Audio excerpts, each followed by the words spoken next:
The first hurdle many new players face with any role-playing game is character creation. A majority of people don't make a habit of creating interesting narrative characters based on the parameters of class and race as they exist in fantasy role-playing games. And I can't blame them for that, because these terms are divisive at best, and at worst, they encourage reductionist thinking in terms of storytelling, and perhaps even worldview. In fact, I appreciate Dungeon Crawl Classics for eschewing these two terms and replacing them with another that I think works a lot better. But more on that in our next section. One thing that I've noticed is that when players create their own characters, they often create some version of themselves, and they use that aspect of themselves to suit their preferred playstyle in one way or another. I am for sure guilty of this, but I mean, what do you expect when you give players total control over the predestination of their characters? There's that term, predestination. It's a concept from the 16th century created during the period of Protestant reform. It's the belief that we all have a path in life and we are going to end up where we end up whether we want to or not. It's not really something I believe. I'm not really religious, but I find that these terms are helpful when talking about simulating a fantasy world where there are living gods, with none of them being more divine nor living than the dungeon master or judge themselves. So, my benevolent viewers, how do you plan on bringing your player characters into your world for the first time? Will you give your players total and complete control over their path in life? Or will you put them through?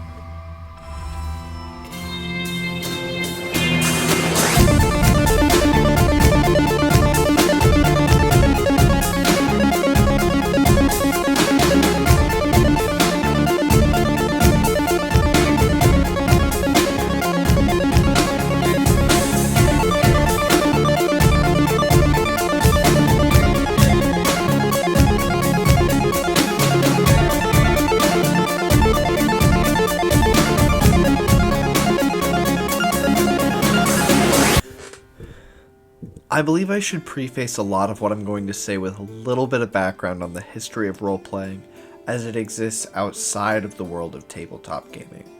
In the 1930s, a man by the name of Jacob Moreno developed a way of treating psychiatric patients through creating simulated social situations that the person had experienced previously, or that were tangential to ones that they were worried about. I find it incredibly interesting how similar psychotherapeutic methodology is to playing an actual tabletop role-playing game. Let's break down therapeutic roleplay by 3 factors that are said to make it most effective. Simultaneity. In this case, is the combination of the way a person thinks about a situation, how they behave in a particular context, or how they feel about someone. The result, when all 3 are combined, is meant to be a close approximation to reality. Spontaneity refers to the participant's self-generated behaviors in the scene.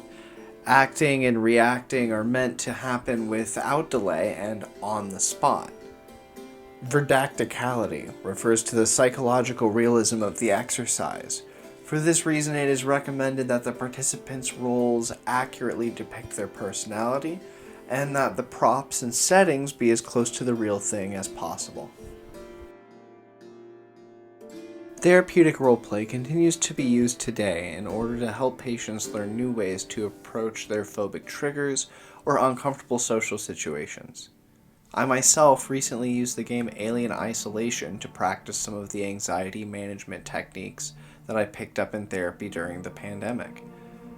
As the feelings of being trapped in Sevastopol Station with a xenomorph hunting me down from the unseen shadows mirrored quite well my own personal feelings of going to the grocery store. But roleplay can also be used to help understand a situation from another perspective.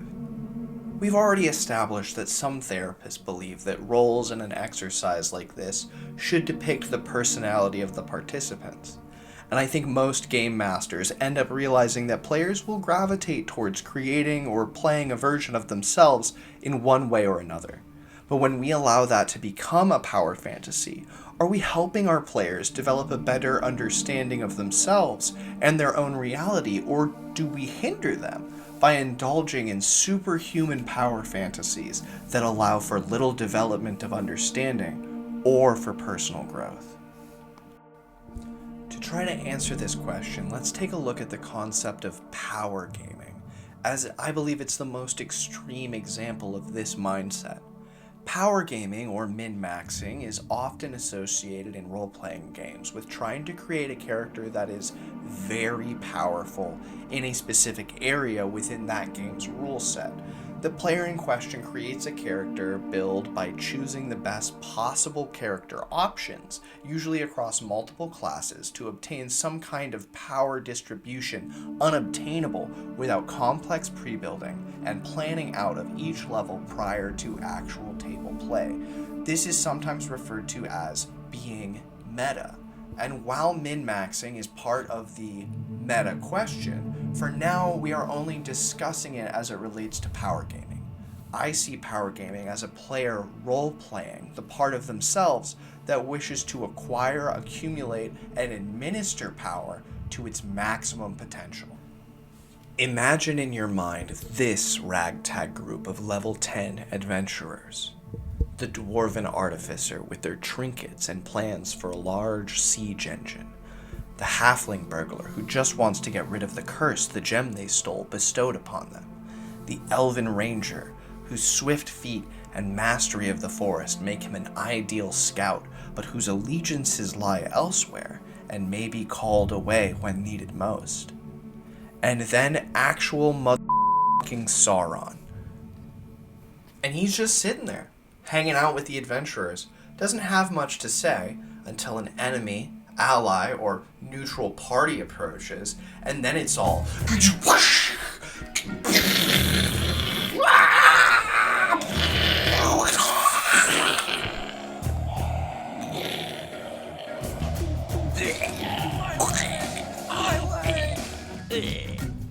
It doesn't take an old school grognard to tell you that having a character this powerful in and of itself messes with the party makeup to a great degree.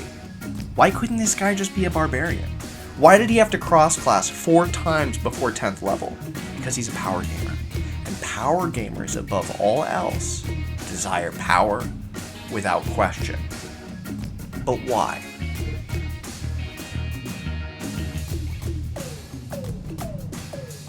Disclaimer. I barely graduated high school, never attended college, and ate a bowl of crayons for breakfast. What follows is my own pontification based on playing more than a decade of tabletop role-playing games. This is not medical or psychological advice. This is a fast food drive-thru window. May I take your order? Disclaimer. My own lack of education does not negate this video's status as fair use under Section 107 of the Copyright Act of 1976 for purposes of criticism and comment.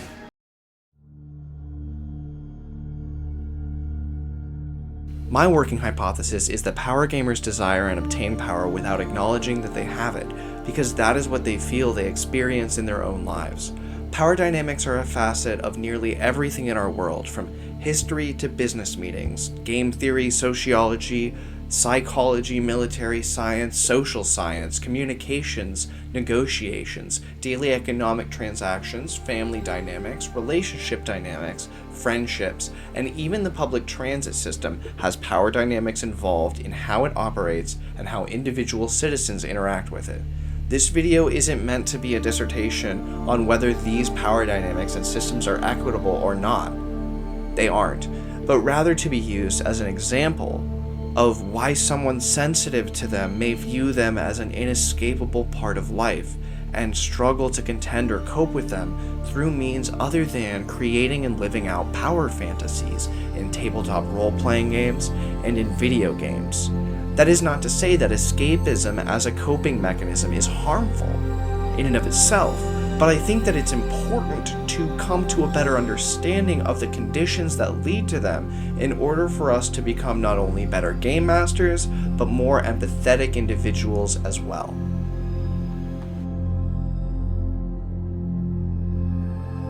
It is said that value does not come from a thing itself, but in the difficulty in obtaining that thing. Therefore, it is in the best interest of our game's value to have players create characters which are not min-maxed.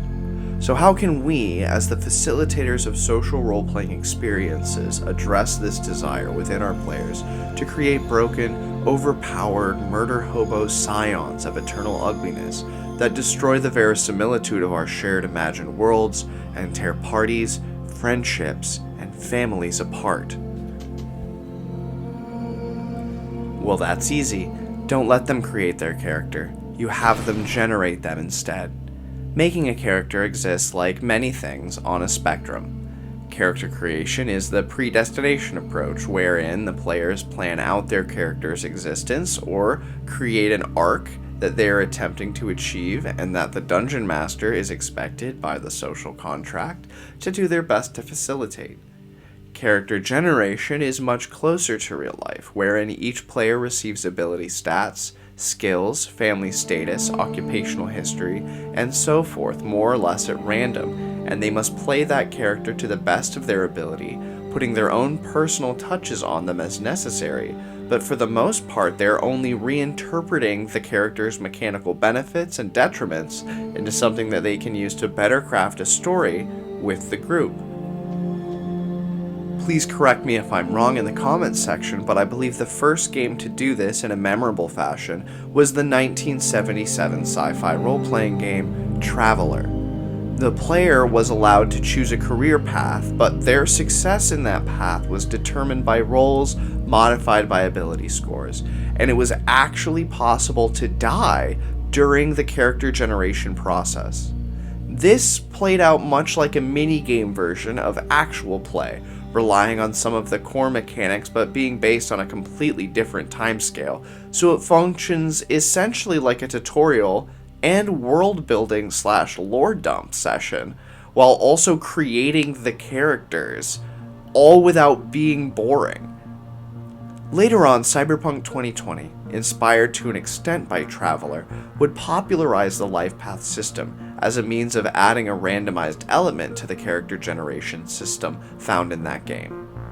Dungeon Crawl Classics continues this tradition in one of the coolest and most interactive ways possible: the character funnel. The funnel is a concept that goes a little something like this. Each player generates the ability scores, starting occupation, weapon, equipment, and coinage for roughly 4 characters each, or the judge generates them ahead of time and simply passes the characters out to the players. These underpowered characters are then sent through a dungeon or other scenario that includes a lot of action, traps, combat, or combinations of all of the above. By the end of the adventure, every player should end up with roughly 1 surviving character. If someone doesn't have one, and another player has 2 or more, it's traditional to distribute characters across the table to keep everyone in play. This informal shared stock system begins to cement the importance this game mechanically places on teamwork in its design philosophy. Some refer to this funnel as a meat grinder because rather than Traveler, where you may die during character generation, in Dungeon Crawl Classics, death is all but guaranteed. This is character generation by natural selection and probably isn't for everyone, but it's a lot closer to actual play than Traveler's character generation minigame, and it's a lot more interesting at the table than going over a 45-minute or longer process with each character individually. Once you have your single surviving level 0 character, you are free to level that character up to level 1, and I will get a little further into that next time, but for now let's focus on the funnel and deconstruct it a little bit. The first thing I want to highlight is what this quantity over quality approach to character generation means mechanically and how it can actually encourage teamwork at the table. The level 0 character bonuses to hit are very poor, and the likelihood of doing meaningful damage is just as bad, but the action economy has become the peasant's best friend if they can attempt to work together. There are usually anywhere from 16 to 24 or more characters involved in a funnel, a majority of which will go unarmored and unarmed other than for their occupational tools and weapons. A butcher may have a knife and a shepherd may have a staff, but it's very rare to see anyone doing more than a d4 damage. But they may find that they can defeat almost anything they come up against if they rely on their numbers. And that means that if the players can make 24 attacks per round and a large enemy can only make 1 attack per round, that even with low damage, the odds are well in the player's favor. Naturally, a strategy like this will incur heavy casualties, but that is the core mechanic of a funnel adventure. That is the entire point. The next thing I want to look at is the table at the heart of generating a level 0 character, the occupation chart. The Dungeon Crawl Classics skill system is very unique in that there aren't any skill lists at all, other than for thieves. But in the way that turning a very hard left will cause someone to go right, removing any list of skills from the core rules allows the character's single-word occupation to represent the limitless possibilities through good roleplay, logical thinking, and storytelling. Let's go with number 1 on the list, Alchemist. The players could argue that the alchemist has to acquire their ingredients in one way or another so that they would have the foraging skill, bartering, and maybe even some mining and gardening skill as well. But foraging takes a lot of time and distance, so navigation would be another skill that they would get, which is done at this time through star watching. So astrology would be added along with the navigation skill, which I admit is pushing a little bit, but that's why the lack of rules as written material allows for player and judge to be free to hash out such adjudications amongst themselves on a need-to-roll basis. And if the player is so inclined, they can keep track of what skills the game master has okayed, and if there have been any caveats to the rolls the judge has approved or adjudicated. One of the best parts of using the occupation table as a game master is it's a very organic way of telling the story of a society through a chart with random results, rather than using exposition. Using random rolls to tell a story or give setting information is the role-playing game equivalent of show don't tell, because it allows for organic exploration and discovery of the campaign world. For this reason, a custom occupation table has the power to paint an entire campaign or story arc within a campaign to the desired flavor of the judge.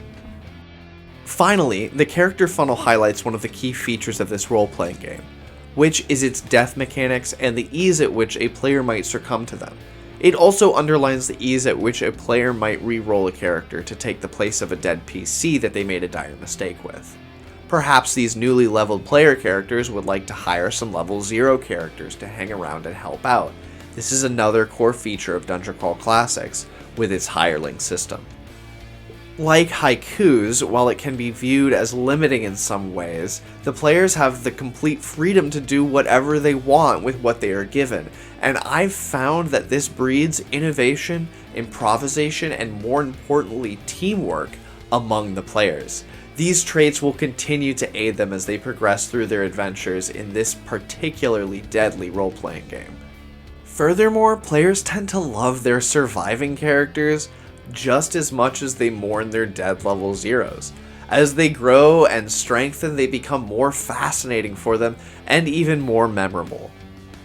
Another way a funnel can be used as a method of world building and backstory creation is this.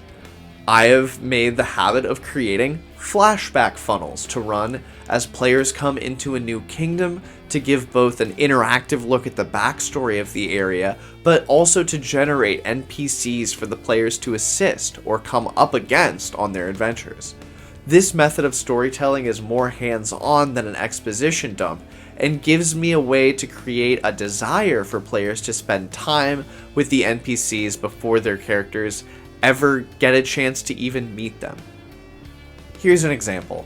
The PCs are 3rd level and they come across a group of peasants covered in cuts and bruises asking for alms. I've had players say, "Sucks to be a peasant" in situations like this before, and they simply turn away. But let's imagine the session starts off with each player getting 3 peasant character sheets and having to play through trying to escape a village under siege. You have 4 players, and out of the 12 peasants trying to escape the village, only 6 or so make it out. Then 3 or more die from infection and hunger. Finally, the remains of the group come across some people on the road and ask them for money and help. Those people are the main player characters for the campaign, and the players playing those characters are now emotionally invested in the story these peasants have to tell because they've lived it.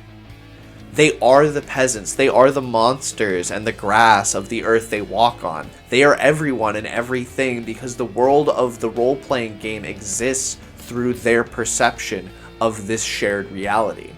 Game masters can only help you get there, and I believe it is the duty of the game master to create a reflection of the positive elements of all of our shared worlds, along with the conflict and the ability for a person to overcome them. Funnels are fun for a lot of reasons, and they can add a lot of depth.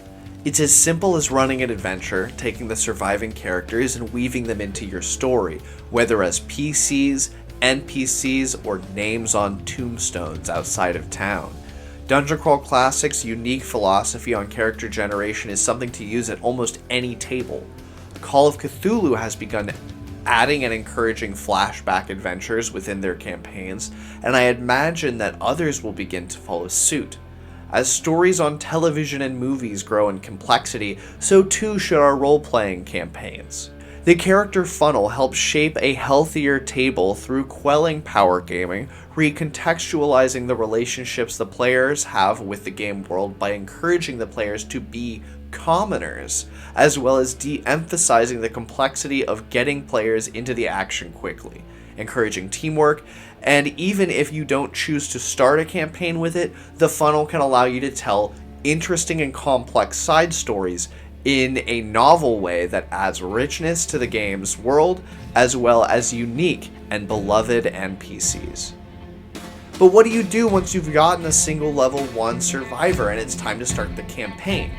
Well, you can find out in the next video.